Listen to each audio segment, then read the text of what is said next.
Oh no.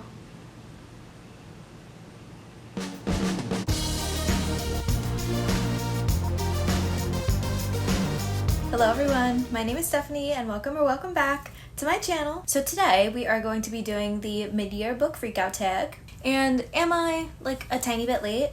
Yes. Do I care? Honestly, not really.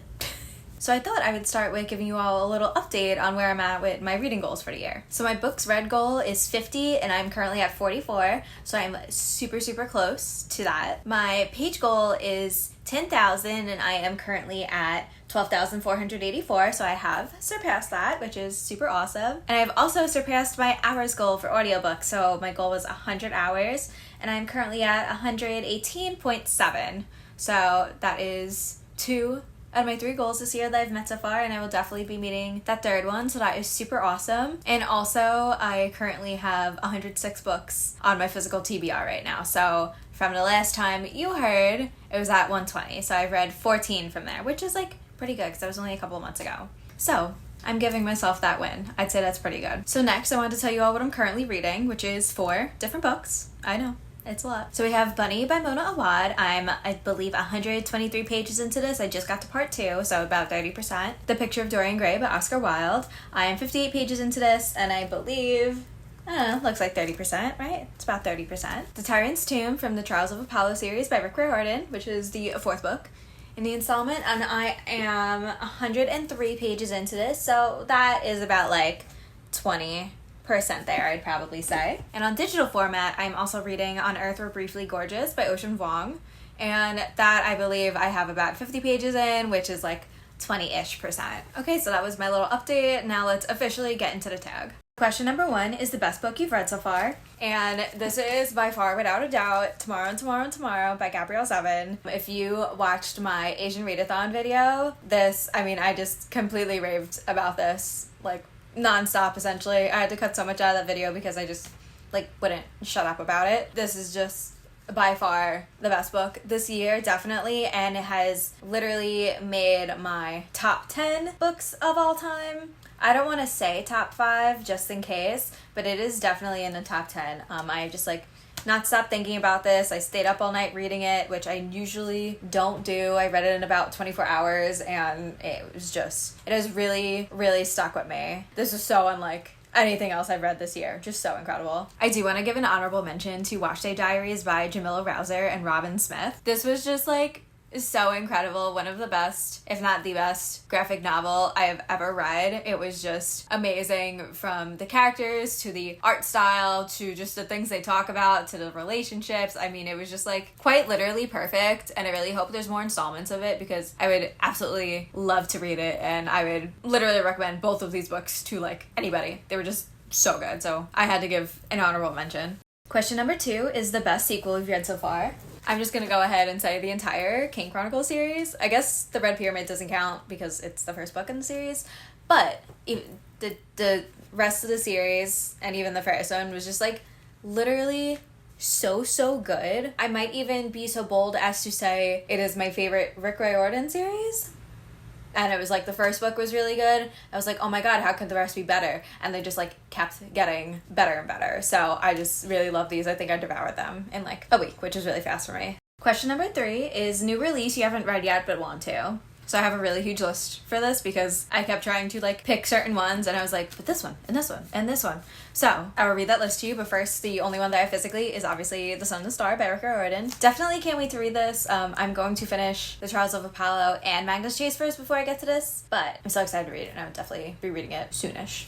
So I'm going to rapid fire all the rest of the books that I have on my list here on my iPad because there's 15, and that's a lot, and I'm not going to go into them, and you're just going to have to trust me. So we have Page Boy by Elliot Page, YN by Esther Yi, Fourth Wing by Rebecca Yaros, Forget Me Not by Alison Farrick, Yellowface by Arav Kwong, You're Not Supposed to Die Tonight by Kaylin Byron, Happy Place by Emily Henry, Girls Like Girls by Haley Kiyoko, To Shape a Dragon's Breath by Monaco Blackgoose, Small Worlds by Caleb Azuma Nelson, The Writing Retreat by Julia Bartz, The Adventures of Amina Al-Sarafi by S.A. Chakraborty, Dreads That Bind by Kika Hatsapulu, Big Swiss by Jen Began, and Trust of the Emerald Sea by Brandon Sanderson. That's my list. Question number 4 is most anticipated release for the second half of the year.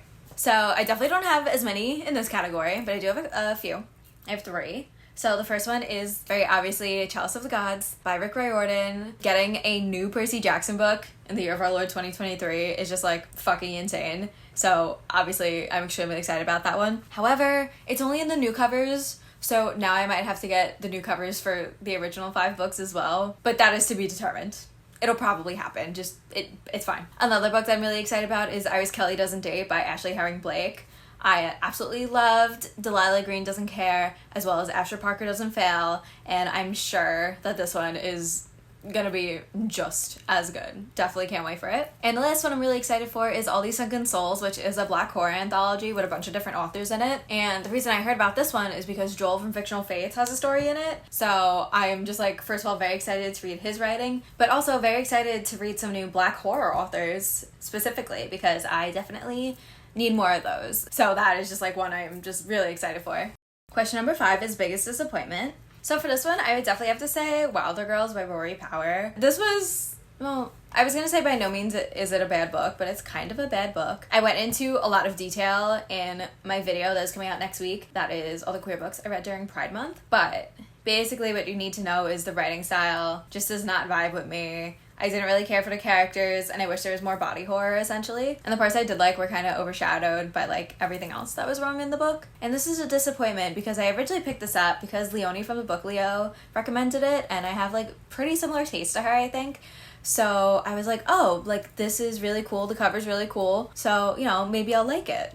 I did not. However, to be fair to this book, it is like sort of Lord of the Flies-esque, and I also didn't like that book. And I knew that before I bought this book, so maybe this is on me, but I definitely thought in a like sapphic world with more like horror elements that I would enjoy it more, but it still fell flat for me. So definitely a little disappointed by this one.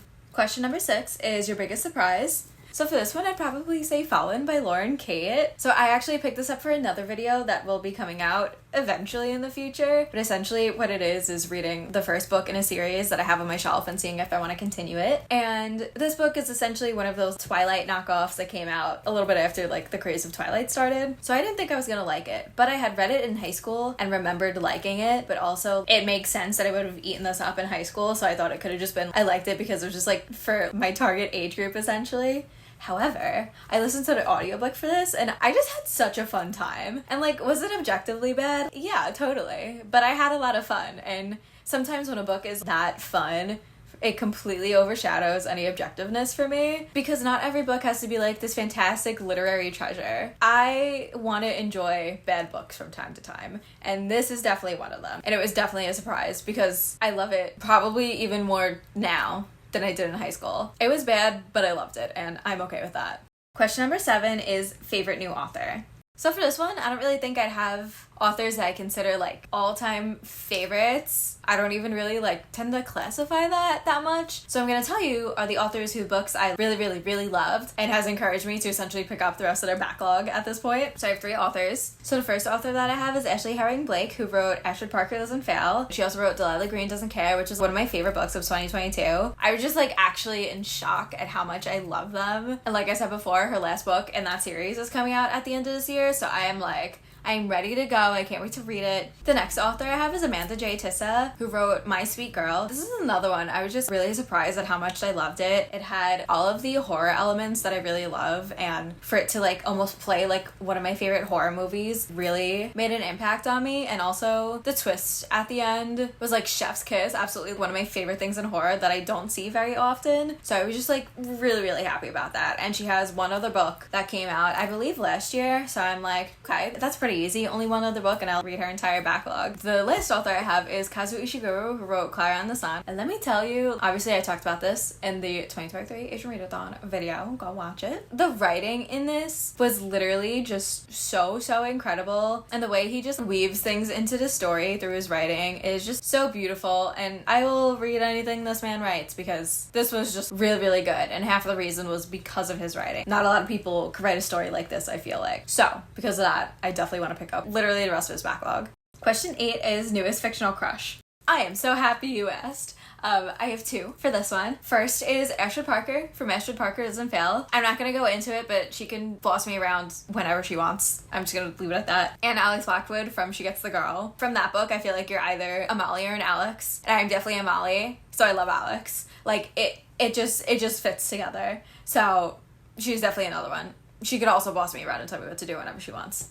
Question 9 is newest favorite character. So for this one, I'm probably gonna have to say Sadie from the Kane Chronicles. She is just like so funny. She's so cool. Honestly, she's just like me. There's so many moments in the book where I was like, wow, that is me, you know? She has like these normal teenage girl problems, but she's still such a badass and she doesn't let her get in her way and she doesn't let anyone boss her around. I don't know. She really is just like, she's my girl. I really love her. Also probably Apollo from the Trials of Apollo, because like, first of all, Apollo would be my godly parent. So like, I already am connected to him, but the way Rick writes his character is just like so funny because he's just like so full of himself and it really makes for a great first person narrator. So like, I already loved him, but this made me love him even more. And he has a ton of character development, so that is also really, really awesome to see.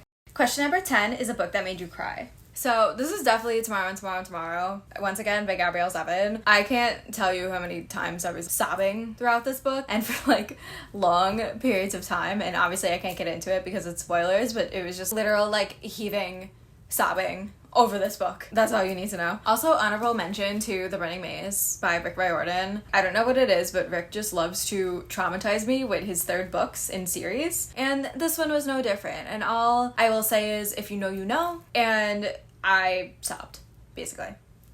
Question number 11 is a book that made you happy. For this one, it can essentially be boiled down to every romance novel that I read because they're just like fun and cute, but I have 2 for this. So it is a tie between Highly Suspicious and Unfairly Cute by Talia Hibbert and She Gets the Girl by Rachel Lippincott and Allison Derrick. These were both super, super cute rom-coms that like really had me laughing and smiling essentially the entire time. I was just like so happy by the romances, basically. So yeah, just like a nice, fun time. Question number 12 is the most beautiful book that you've bought. We got The Scarlet Letter by Nathaniel Hawthorne. And I had bought this book because I gave my friend my copy, but it was like a shitty little mass market paperback copy and she lost it. But it's okay because I love these Barnes & Noble editions of these books. I have 9 other books in this style. So I was like, you know what? I kind of want to collect them. So I'm probably going to end up getting this anyway. So I'm not going to wait for my friend to find the book because I don't even care about that copy. So now I have like a nice pretty copy. I really love this. And even just like the inside, it's just so pretty and the sprayed edges. I love it. And question number 13 is books that you need to read by the end of the year. Well, you all now know that I still have 106 books on my TBR, so ideally all of them, but that's not gonna happen. So some of my goals are to finish all my Rick Riordan books, to get a good chunk of like the series that I have out, because there's so many series that I want to start, but I feel very overwhelmed when I have other series I know I need to read and I don't want to like get into those. So definitely some series. And also it seems that I have been developing this pattern where I read like a really thick book at the end of the year. So in 2021 it was It by Stephen King, and last year it was Great Expectations by Charles Dickens. So this year I really wanted to be The Stand by Stephen King because I mean that is like the most pages in a book I've ever seen. I even have big books that are like collections of like an author's entire discography, and The Stand is bigger than those. So it is humongous, but I really, really love Stephen King. So I feel like it's gonna be a fun read, but I'm gonna have to like only read that book for the month probably and just like kind of slowly get through it. But I think it'd be like really fun. I'm probably gonna do like a video on it to kind of see like how long it takes me almost. I don't know. I'd like to read the rest of my Stephen King too so I could get more of his books. We'll see. Who knows? Because I'm a mood reader and we all know it just doesn't always work out that way, right? Okay, so that is the mid-year book freakout tag. Feel free to answer the questions in the comments. I would love to know what the rest of you are reading and how your reading year is going. I definitely feel like I'm having a really good reading year. I think my average star rating is like 4.2 or something right now. Like that's pretty high. So I'm definitely having a good reading year. So yeah, thank you all so much for watching and don't forget to take care of yourselves today. Bye!